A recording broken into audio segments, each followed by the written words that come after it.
अस्सलाम वालेकुम। ये वीडियो जो है मैं इसलिए रिकॉर्ड कर रही हूँ ताकि मैं आपको थोड़ा सा इंट्रोडक्शन दे सकूँ, स्पेशली उन स्टूडेंट्स के लिए जिन्होंने अभी किसी डिग्री में ऑफ कोर्स एडमिशन लिया और उनको नहीं पता फार्माकोलॉजी उनका सब्जेक्ट है कि नहीं, कैसे पढ़ना है, राइट।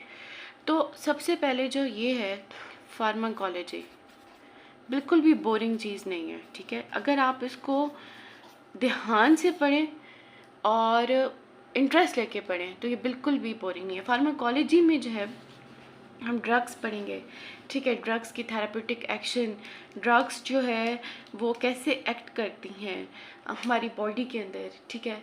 जनरल फार्माकोलॉजी फिर हम पढ़ेंगे, ठीक है। फार्माकोलॉजी का सबसे पहले स्टेप वाइज वैसे चलना चाहिए जनरल फार्माकोलॉजी। जनरल फार्माकोलॉजी में जनाब हमने फार्माकोकाइनेटिक्स देखनी है। फार्माकोकाइनेटिक्स क्या होती है वो हमने स्टार्ट किया भी हुआ है।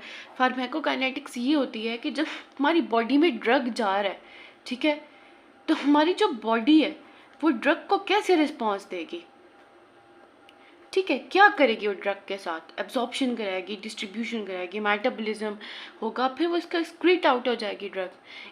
और ये जो फार्माकोकाइनेटिक्स है ना, ये इन्हीं चार चीज़ों के इर्द गिर्द ही सर्कुलेट करती है। एब्जॉर्प्शन ऑफ द ड्रग, उसके मैकेनिज़म्स, फिर जो है वो कैसे होती है, और उसमें हम बायोअवेलेबिलिटी पढ़ेंगे, फर्स्ट पास इफेक्ट पढ़ेंगे, और भी बहुत सी चीज़ हमें देखने को मिलेंगी। फिर हमने ड्रग को डिस्ट्रीब्यूशन, कि ड्रग जो है फिर हमारी बॉडी के अंदर डिस्ट्रीब्यूट कैसे होती है, और फिर उस पर क्या क्या फैक्टर्स जो है असरअंदाज होते हैं, कैपिलरीज की परमेबिलिटी, बहुत सी चीज़ें देखेंगे। फिर वो मेटाबोलाइज कैसे होती है, मेटाबॉलिज्म की जो फैक्ट्री है मेटाबोलाइज करने की, लिवर में कैसे मेटाबोलाइज होती है, उसमें एंजाइम्स जो है उस पर कैसे एक्ट करेंगे, बाकी जो ड्रग्स है वो साथ में मेटाबोलाइज हो रही हैं उसकी, तो मतलब वो उस पर कैसे अफेक्ट शो होगा, उस पर उसका क्या असर पड़ेगा, कौन से एंजाइम को इनहिबिट करेगी, कौन सी नहीं, और फिर वो ड्रग एक्सक्रीट आउट हो जाएगी।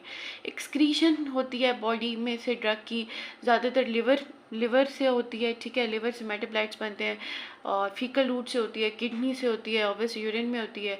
इसके अलावा हमारी बॉडीज़ में ड्रग को एक्सक्रीट आउट होने के बहुत से और भी जो है जहाँ से वो कम अमाउंट में होती है, जैसा ब्रेस्ट मिल्क होता है, ठीक है, उससे एक्सक्रीट आउट होती है, हमारे सलाइवा में होती है, हमारे थ्रू स्वेट होती है हमारी बॉडी में। इस तरह हम इसमें पढ़ेंगे। फिर हमारे पास एक और आएगा जनाब फार्माकोडायनामिक्स, ठीक है। फार्माकोडायनामिक्स का मतलब ये है कि जो हमारा ड्रग है ना वो हमारी बॉडी के साथ क्या करता है, ठीक है।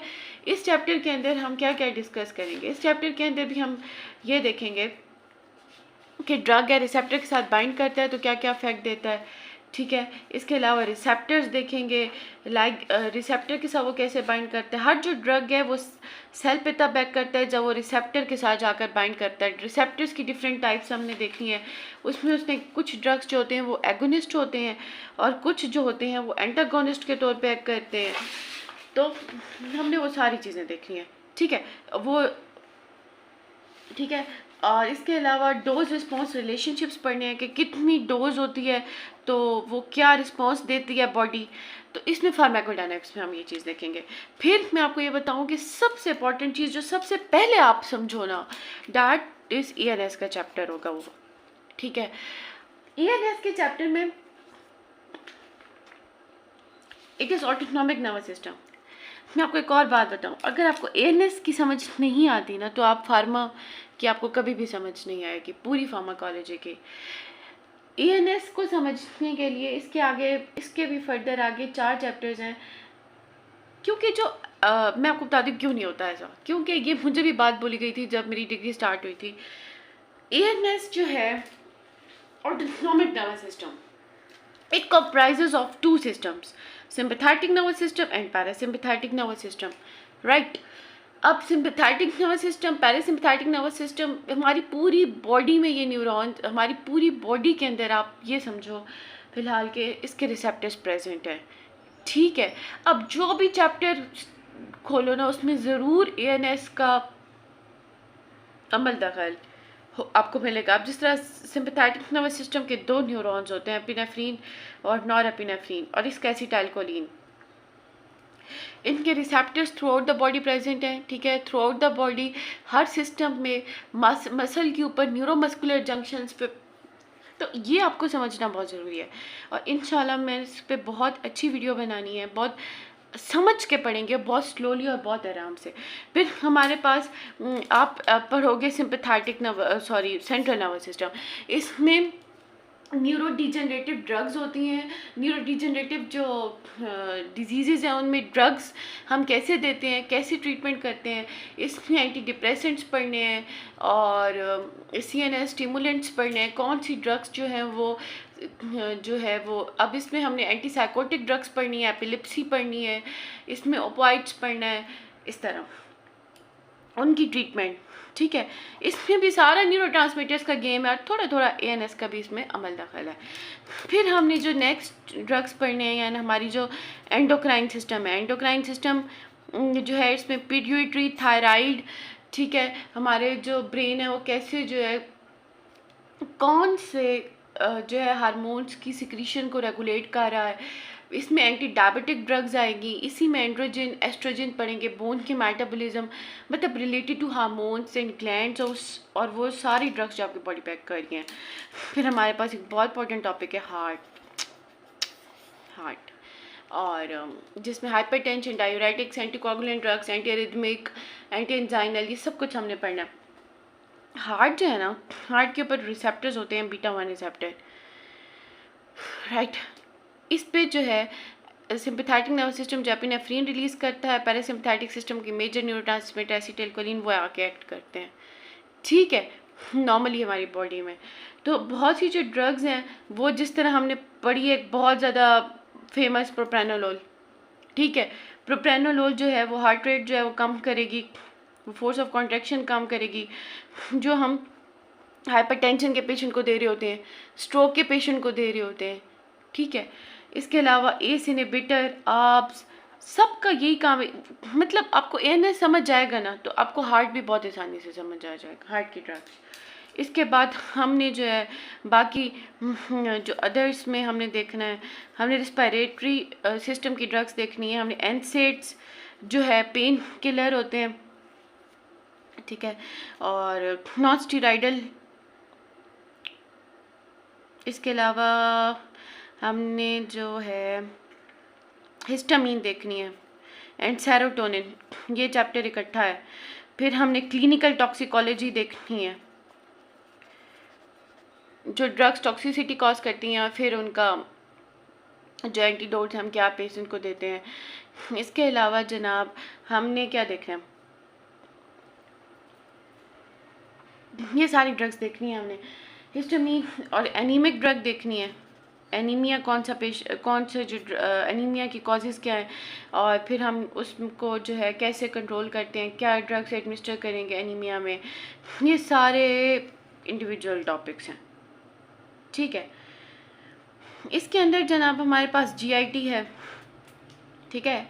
GIT में जो कुछ रिसेप्टर्स हैं जहाँ पे इन न्यूरॉन्स का जो है इन न्यूरोट्रांसमीटर्स रिलीज होते हैं, एपिनेफ्रीन, एसिटाइलकोलिन, इसका जो इसमें स्पेशली जो वोमिटिंग का पोर्शन है, जो हम वोमिट को कंट्रोल करने के लिए ड्रग्स देंगे, ठीक है, डायरिया, कॉन्स्टिपेशन, और how they are related to neurotransmitters, ठीक है, released in autonomic nervous system, ये हम सब देखेंगे। फिर हमारे पास एक और भी बहुत ज़्यादा इंपॉर्टेंट पोर्शन आना है, एंटीबायोटिक्स, कीमोथेरेप्यूटिक एजेंट्स, बल्कि इसमें हमने एंटीबायोटिक्स देखने हैं, इसमें हमने एंटीवायरल्स देखने हैं, कीमोथेरेपी जो होती है, एंटी माइकोबैक्टीरियल्स की ड्रग्स हैं, इसमें होगा जनाब एंटी कैंसर हमने पढ़ना है, इसमें हमने इम्यूनोसप्रेसेंट्स पढ़ना है, ये हट के है थोड़ा, ठीक है। एंटीबायोटिक्स जो हैं वो उसकी भी आगे हमने पढ़ना है, cell wall inhibitor, protein synthesis inhibitors, और वो कैसे एंटीबायोटिक्स की डिफरेंट क्लासेस हैं, quinolones, folate synthesis inhibitors, anti mycobacterials जो TB के लिए ड्रग्स हम देते हैं उसके लिए बिल्कुल अलग क्लास है। एंटीवायरल्स, इसमें हेपेटाइटिस, HIV, इसके लिए जो हम ड्रग्स देते हैं। एंटी माइकोबैक्टीरियल में मलेरिया, ठीक है, अमीबा के इन्फेक्शन वगैरह को ट्रीट करने के लिए। एंटी कैंसर, और बहुत वास्ट चैप्टर है। और फिर इम्यूनोसप्रेसेंट्स, ठीक है। वेल ये सारा हम कवर करेंगे। और जो बिल्कुल नए नए स्टूडेंट्स हैं ना, उनको मैं ये रिकमेंड करूँगी कि वो लिपनकॉट की बुक देखें, लिपनकॉट प्लस कैटजन देखें। ये बहुत अच्छी बुक्स हैं और ये बहुत हेल्प करेंगी। बाय द वे, मैं आपको एक और चीज़ भी एंड पे बता दूँ, हम ड्रग को पढ़ते कैसे हैं। जिस तरह अब हमने एक पोर्शन स्टार्ट किया है ना, अब हम कोई भी ड्रग लेट्स सपोज पढ़ें, कोई भी क्लास पढ़ें, तो हम उसका ड्रग का मैकेनिज्म ऑफ एक्शन पढ़ते हैं। सबसे पहले तो हम ये देखते हैं कि वो एक्ट कैसे करती है, हम उसके फिर थेराप्यूटिक यूजेस पढ़ते हैं कि उसके यूजेस क्या हैं, उसको हम किस किस चीज़ में यूज़ कर सकते हैं। फिर हम उस ड्रग की फार्माकोकाइनेटिक्स देखते हैं। ठीक है, फार्माकोकाइनेटिक्स मतलब हमारा बॉडी जो है उस ड्रग के साथ क्या करेगा। फिर हम उसके एडवर्स इफेक्ट्स भी देखते हैं ड्रग के। ठीक है, कि उस ड्रग ने एडवर्स इफेक्ट्स क्या क्या कॉज करते हैं, साथ में वो एक्ट कैसे करेगी, हमारे लिए यूज़फुल कैसे, हमारी बॉडी उसको कैसे रिस्पॉन्ड करेगी। और फिर वो साइड इफ़ेक्ट्स देखते हैं उसके कि वो क्या क्या एडवर्स इफेक्ट्स कॉज करेगी। अब फार्माकोकाइनेटिक्स में ना आता है कि हम ओरली देना है, आईवी देना है, कितने डोज में देना है, क्या फ्रीक्वेंसी होती है ड्रग की, एडवर्स इफेक्ट्स में उसने क्या क्या साइड इफेक्ट कॉज करना है। और फार्माकोकाइनेटिक्स में मेटाबॉलिज्म को भी हम देखते हैं कि कौन सी ड्रग इसके साथ देनी है, कौन सी नहीं देनी, थेरेप्यूटिक यूजेस इसके क्या क्या यूजेस हैं, मैकेनिज्म ऑफ एक्शन किसने कौन से सेल में जाके कैसे एक्ट करना है।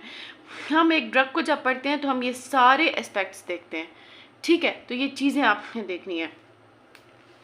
बाय द वे, फार्माकोलॉजी को पढ़ें और बहुत रिलैक्स होकर पढ़ें, आराम से पढ़ें, और इंशाल्लाह आपको ज़रूर समझ आएगी। और मैं इंशाल्लाह पूरे जो सारे टॉपिक्स है सारे कवर करूँगी। मैंने अभी बहुत रिसेंटली स्टार्ट लिया है और मैं सारे कवर करूँगी, और आपको जो भी क्वेश्चन हो वो आप पूछ सकते हैं। ठीक है, तो जो बिल्कुल नए स्टूडेंट्स हैं वो परेशान ना हो।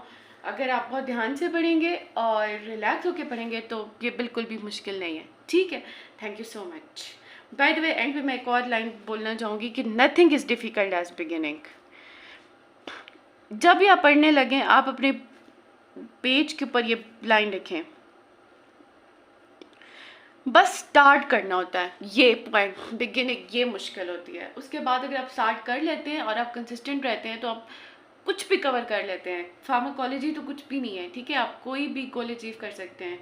सो रिलैक्स हो जाएं और थैंक यू सो मच।